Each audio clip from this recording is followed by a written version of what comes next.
Hello, Sailor people, and welcome back to the channel. My name is Trey, and this month we're going to do some ink training. So here I have my assortment of pens and brushes and some whiteout, some nibs, and all the tools. I also got some paper, I got some rough, and I got some smooth Strathmore. And last week we used the new tools to just test it out, to give it a run through to see what does it look like on paper. Can I get thin lines, thick lines? And so I do this little test to work through. And the character we'll be inking is the DemonCat or Demon Tiger on the far right. So I have my brush, I have my inks, and a scratch piece of paper for the excess ink. And away we go. So whenever I start a new inking, I usually do the outlines. I always go for the outlines first. And I feel once I have the outlines done, then I can go in with value ink washes and solid spot inks. But I always start with the outline.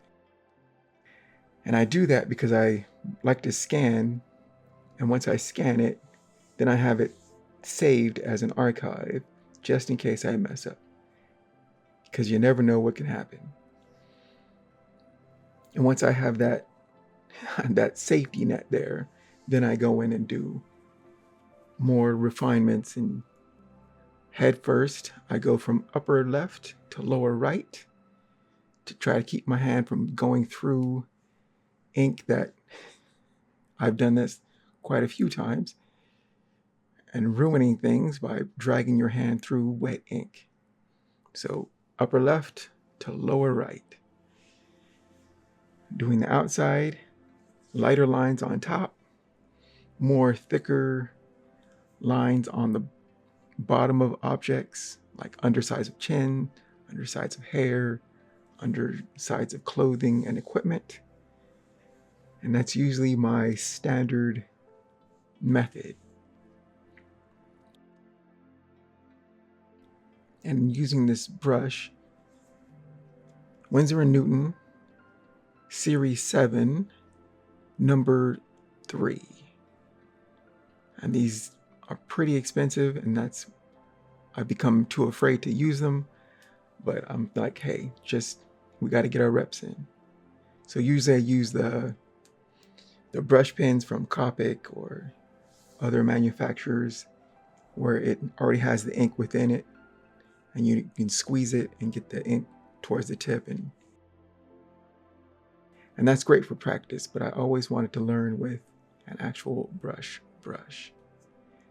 And that's what I'm trying to do here. So I dip it and I wipe off the excess on an extra piece of disposable paper. And I just go in with the best I can. And my hand is usually shaky at first, but we usually get pretty acclimated and pretty within the flow later as it goes on. But it's kind of nerve-wracking in the beginning. And once the inking's done, the outline, I scan it, and now I go in with my Microns or Copic pens for the details. Anything that it's not that you can't do it with a brush, but I don't really trust myself yet to get those fine details that I really, really want. And so I use these pens. What I like about the Microns is that they're waterproof, so that when I go over with ink washes, it won't smudge or bleed. And so I usually focus on the face. The face and the head usually gets the most details, because that's where most people will focus when they look at any character. Yours or others will always go to the face first, especially the eyes. And so I try to make that the focal point or give it the most attention or in detail. And then I move on to the clothing. Folds, underneath creases, and all of that. And anything I've forgotten, because sometimes you're in a hurry, in a rush, you're kind of tired, or you just forget little things. And so I always try to get that within this detailed portion. Anything I can think of. And it's really fun, and I can do this for quite some time, so I try to put a time limit on it so I don't overdoodle. So now I have the total figure, all the details, scan that, make sure I have a copy, just in case. And now we go into the ink washes. Ink washes are, well, the first wash is the most troublesome or the most stressful, because I have to think about, okay, strategically, where am I going to ink? What needs inking? What can be left just white? And all of that. So I think strategically, where am I going to place my darks? And I kind of learned from watercolor my methods of inking with a brush, which is pretty much my watercolor process, of thinking about where my whites are, my lights are, and then going in with the darks. And after that, you can either go from there to another wash, or from a wash to your spot blacks, which is your blacks, your deep blacks. But in this case, for the DemonCat, I wanted him to have another layer of ink wash. And I think I only leave his socks and the white part of his shoes and his, nice shirt and gloves out.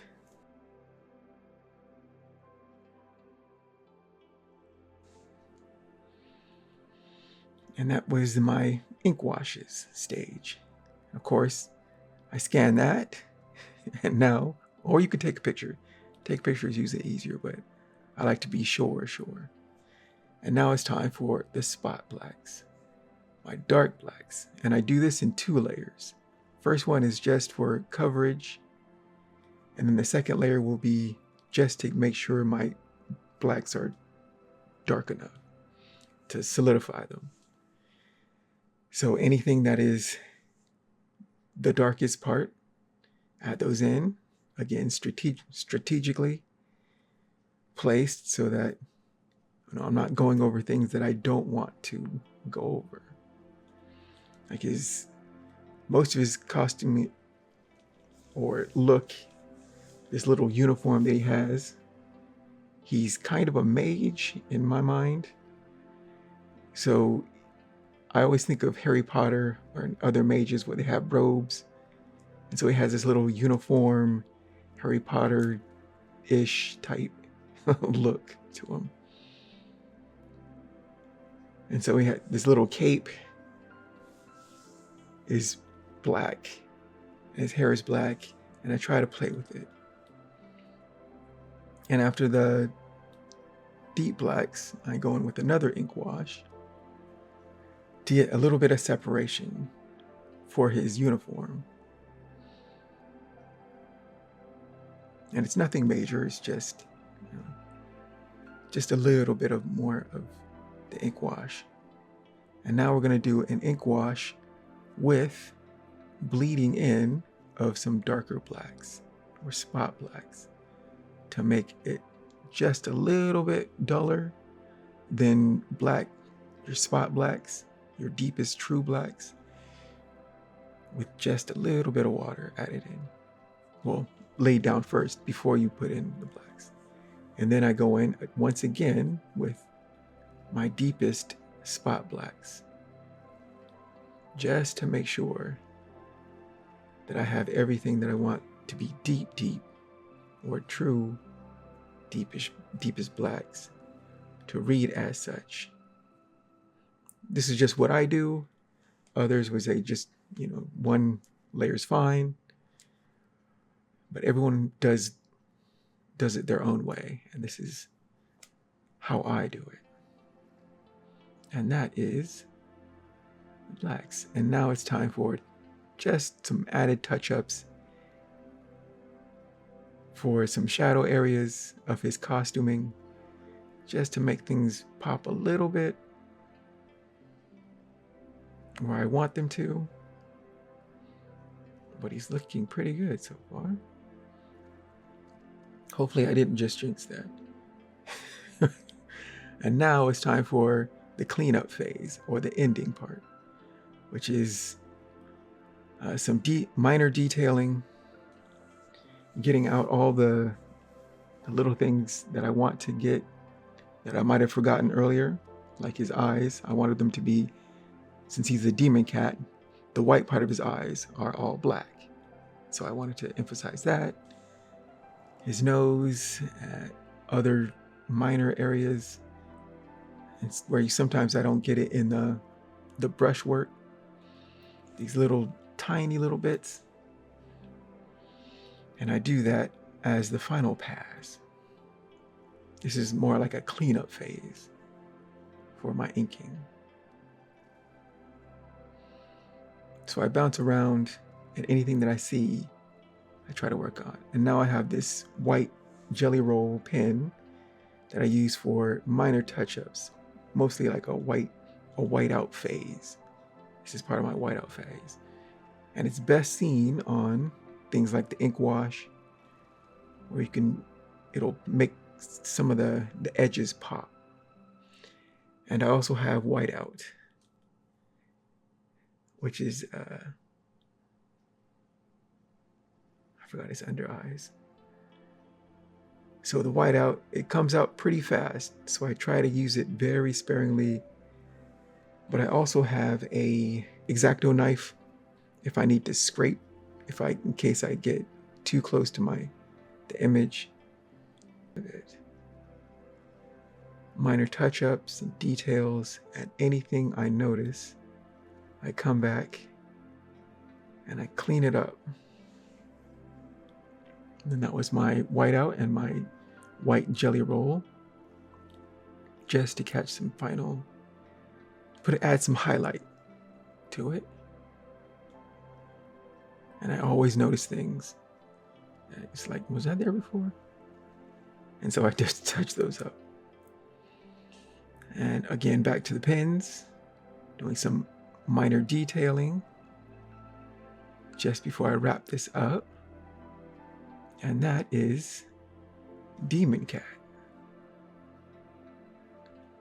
A proper little mage. And that is my inking process. And this was the group of Beautiful Beast Kiss on the far left, the rabbit, the bird, and DC DemonCat on the far right. And this was the whole process, from the inking to the value to the final. So I have been Trey. Thank you for joining me. Take care and keep shining, and I will see you on the next video. Bye bye.